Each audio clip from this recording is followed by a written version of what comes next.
President of the United States.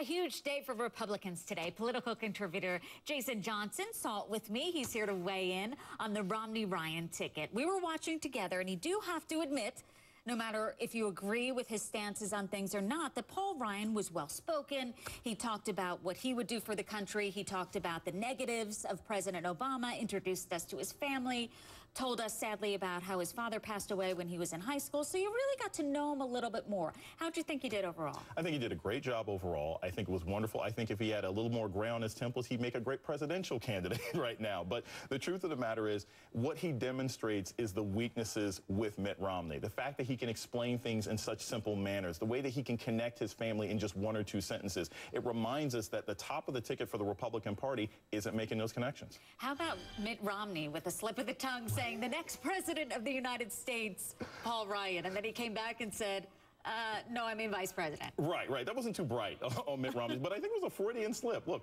Paul Ryan has a good chance of being a presidential candidate one day in 2015 or 2016 if Obama gets reelected. So, but I think, again, it sort of indicates Romney has still not stopped being the gaffe machine that he has been throughout most of this campaign. You're a political science professor. You teach students all the time. I saw you on your phone.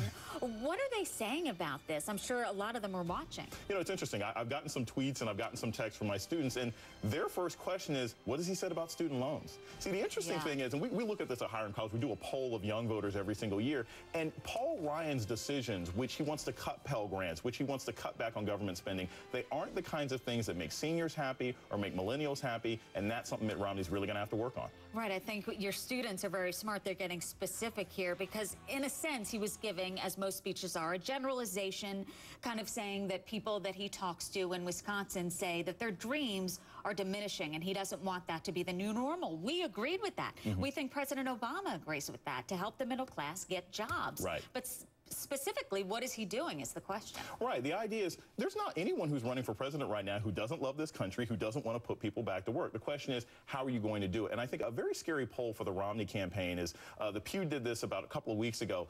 55% of the U.S. public doesn't think it matters who gets elected. Most people still think we're going to be in a recession next year. So when people think it doesn't matter who the president is, they're probably going to go with the default, and Romney and Ryan have to fix that. As we saw today, there is an energy around Paul Ryan. You see the rallying, and he is a good speaker. You like the guy in terms of not necessarily what he believes in, but in terms his values. They talked about character. We all want that.